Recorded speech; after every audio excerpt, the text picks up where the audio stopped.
It's time to do something about the windows I've pulled out of the boat. This is a small one out of the lazarette, but they all suffer from the same problem, in which that the rubber has corroded and corrupted and cracked so much that they've all been leaking. So what we're going to do is pull them apart, replace the rubber. On some windows we're going to put a bichromatic UV film, a tint on the glass. We'll talk about that more later. Put them back together, polish them up, and then they're ready to go back on the boat. Let's get to work.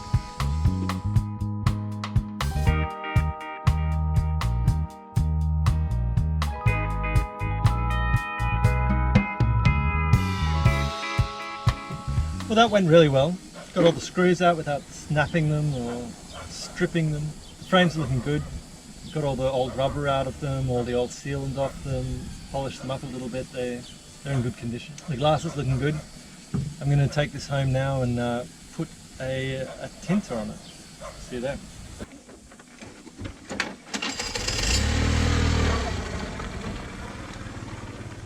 Well, here we are in my kitchen. I've got the glass that I pulled out of the window yesterday at the boatyard, and I brought it back into this ostensibly clean environment to put the film on. The film I'm putting on is a bichromic film. It reflects different coloured light depending on the angle at which you look at it. If the light is reflecting off the film, in this case, you'll see a golden, shiny colour. But for example, if you're in the boat and you're looking out through the glass with the light coming towards you, everything will look blue. It's a really cool effect. And not only does it reflect 92% UV rays, which I think as an Australian is very important, I'm very sun conscious, I think it looks really cool. Provides privacy and is easy on your eyes from the inside. So we're going to put this on using the water method. It's essentially a big sticker. It's got sticky stuff on one side, you peel it off, put it on, right? But if you do it the normal way, you get lots of air bubbles, which are then impossible to get out again. So shout out to Ralf van Pelt, who has a lot of educational YouTube videos about putting film on glass. So we're going to give this a really good clean, cut this down to size a little bit, spray it up, stick it on, squeegee it off, and we're good to go.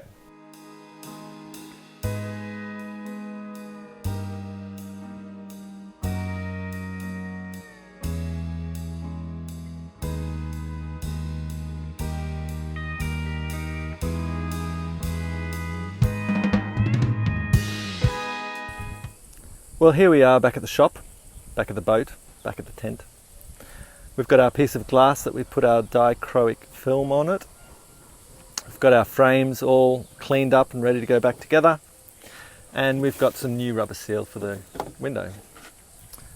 Pretty straightforward. Put it all together. Let's go.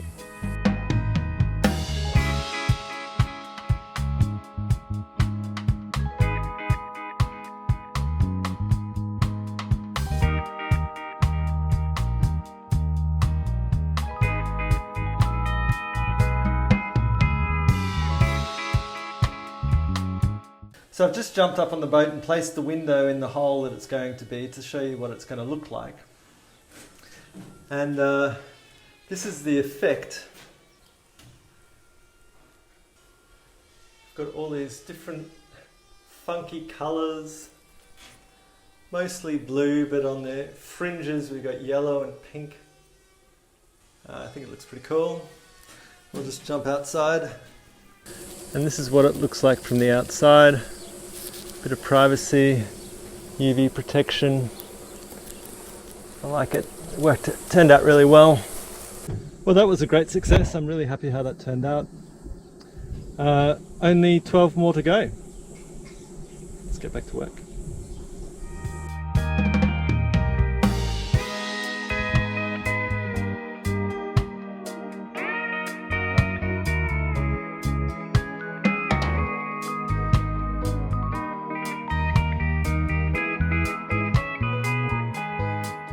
Well, it's time to move the boat. The tractor man Aegean arrived on the day we agreed. It's 5 o'clock in the afternoon. The boat's already on the trailer, connected to the tractor. There's a bit of other things we have to do to move the boat. Some small amount of earthworks to create a nice path for the boat to get to its new home. So let's move the boat.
Well, that was quite an intense operation, but we got the boat moved over there successfully. We've got one load of gear, and tomorrow the tractor's coming back with his trailer, so I can load on all my rubbish and get rid of that, and do one more load of gear over into the new spot. It's a good day.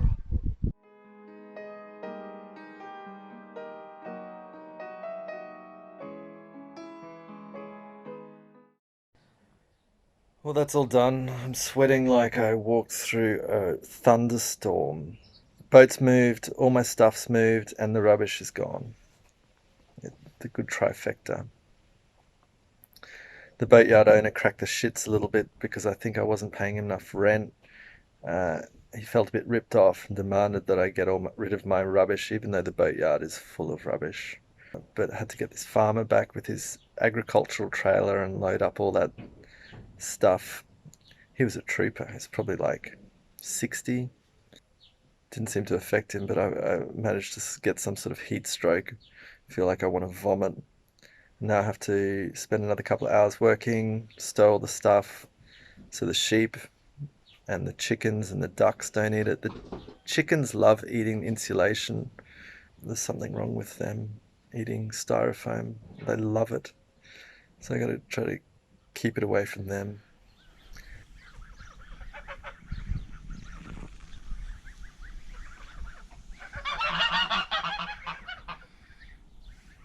I'm cooling off in the tree house of the carpenter. He comes up here and has a little siesta in the afternoon when it gets 35-40 degrees outside. It's probably only 25 in here. It's really beautiful.